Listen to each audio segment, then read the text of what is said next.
What's up everyone? We are back with another educational video, and this week we're talking about New Year's resolutions and goal setting. I know that many of you are kind of more of the hardcore fitness crowd, but not so much. We've diversified this channel over time. But some of you are of the crowd where this time of year, you just get really upset because the gyms get really, really busy.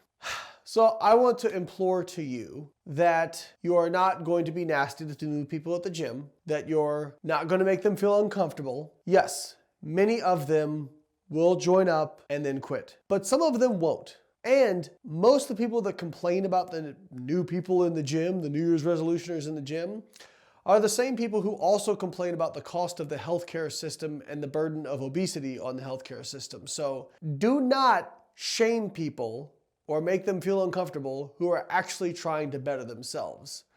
In fact, in a recent systematic review of people who lose weight and keep it off, of the people who kept it off, one of the things they identified was that they had quite a bit of support on average.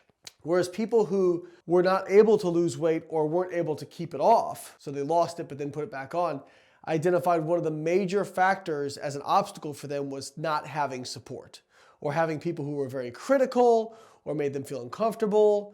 Do not be the reason that someone quits. In fact, if you see new people at your gym who are trying hard, encourage them. Be the reason they don't quit. So with that out of the way, let's talk about goal setting. Now I'd love to say that new year, new me, but the fact that the calendar turned over one more day does not mean that it's a new you. There's a very practical reason why the new year is a good time for goal setting and a good time to reevaluate things, because you've just kind of had your schedule thrown off with the holidays and whatnot. A lot of you probably did some traveling or with family.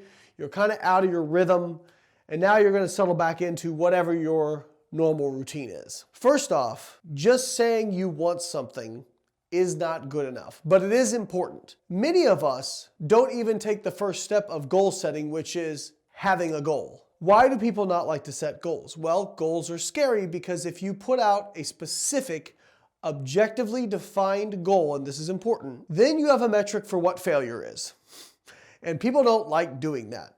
So first thing is they either don't set goals or they make it nebulous enough, like, I want to get in shape, or I want to be a better husband. Those are great goals, but how are you going to objectively define those goals? How are you going to objectively define success? And you really need to think about this. My first tip for you is have a goal you can objectively define. What will success look like for you? And think of this as your long-term goal. Now, long-term goals are usually like around a year or more, and this is something that should scare you. This is something that putting it down on paper should scare you, where you go, oh, I don't know if I can get that. But the way to achieve long-term goals is to break it up into more manageable pieces. And that is why short-term goal setting is actually, in my opinion, the most crucial part of achieving goals in the long term. Because if you don't set short-term goals correctly, you will not achieve your long-term goal. Think about if you were going to climb a mountain and it's 10,000 feet high. Every foot you climb feels like you're getting nowhere. And if you just look at the mountaintop, you will feel like you are getting nowhere. But if you can pick a reference point that's relatively close, but still represents significant progress, and you hit that, and then you pick another one and hit that, it's going to build your confidence and you're going to feel like you're actually getting somewhere.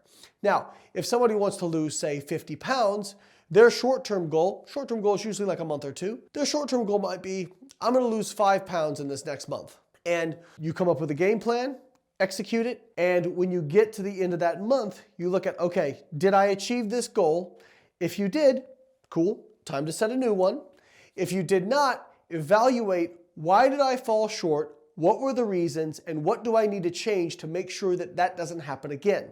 Mistakes are fine. Everybody makes them. All people who have goals have setbacks. What's important is to learn from those so they don't happen again in the future. So breaking it up into small manageable chunks is really one of the biggest keys for long-term success. 5 pounds a month might not seem like much, but if you do that every month, you're gonna lose 60 pounds in a year. That is significant. These short-term goals are very, very important because if the goal is just, I wanna lose 50 pounds, and you're 3 months in and you're only down, 10, 15 pounds, you might start to feel really frustrated like that big goal is never gonna happen. So, and here's the next key point. Set the short-term goal, and when you achieve the short-term goal, give yourself a pat on the back. Give yourself a reward. And this, if we're talking about losing weight, this doesn't have to be food. It could be buying yourself a video game you've always wanted, or going out for a trip somewhere.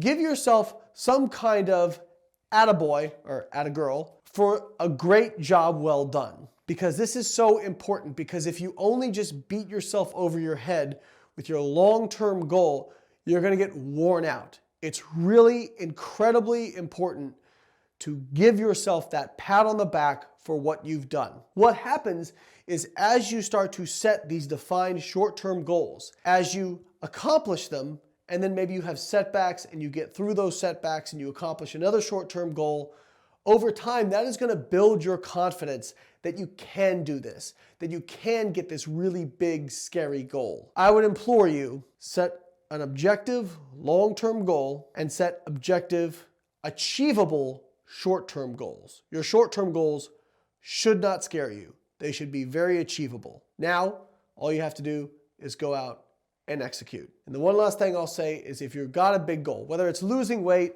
gaining muscle, getting your finances in order, getting out of debt, whatever it is, know your why. Why do you want to do this? What is your reasoning? And so if your why is strong enough when you have setbacks and you have failure and you're frustrated and you're in pain either physically or emotionally or whatever it is, your why that you can refer to is going to be what gets you through those things. If you can't tell me why you're doing this, if you cannot articulate to yourself, this is why I'm doing this and this is why it's going to be worth it, then you're probably not going to achieve it. So when you go in for this goal, ask yourself really, why am I doing this? And why is it going to be worth it? I hope that helps you with your New Year's resolution goal setting. Make sure you like and subscribe to the channel. And if you need any help with your New Year's resolutions when it comes to nutrition or training, make sure you click some of the links in the description, like Carbon Diet Coach, which is our nutrition coaching app, which has helped tens of thousands of people achieve their nutrition goals. Our Workout Builder, which for $12.99 a month, you get customized workout programming, as well as our educational materials, courses, all that good stuff. All right, guys, have a great new year, and let's get it 2022.